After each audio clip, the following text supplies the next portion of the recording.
আজ যেহেতু বৃহস্পতিবার, তাই সকাল সকাল একটু কাজের চাপটা বেশি বেড়ে যায়। তাই আজ সকালে উঠে আগে স্নান করে আজকে মর্নিং ওয়াকও যাইনি, মাকে শুধু একটু আগে দিয়ে বাড়িতে ফিরে স্নান করে পুজো ঘরে চলে গেছি। আগে ওখানে গিয়ে সব ঘর মোছামুছি করতে হবে, তো পরিষ্কার করতে করতে কখন যে 5:40 বেজে গেছে আমি বুঝতেই পারিনি। আর এদিকে আমার ডিউটি যাওয়ার টাইমও হয়ে যাচ্ছে, তাই তাড়াহুড়ো করে তাড়াতাড়ি যতটুকুনি পেরেছি খুব তাড়াতাড়ি করে আমি পুজোটা সেরে, আর কেউ ছিল না যেহেতু বাড়িতে, তখন দিদিকে বললাম ঘুম থেকে উঠে আগে টিফিনটা সাজিয়ে দিতে। আর টিফিনে দিয়েছিল একটু শসা, আপেল ছিল, আর ছিল ভুজিয়া।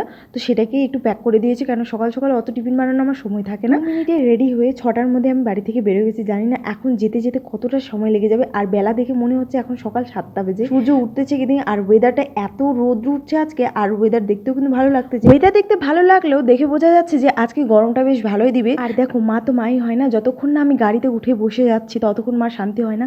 কারণ সকাল সকালবেলা না আমাদের এদিকে না গাড়ি পাওয়া যায় না, তাই সকালে মা আমার সাথে যায় আর গাড়িতে উঠিয়ে আমি ডিউটি যাই। আর তোমরা চ্যানেলটা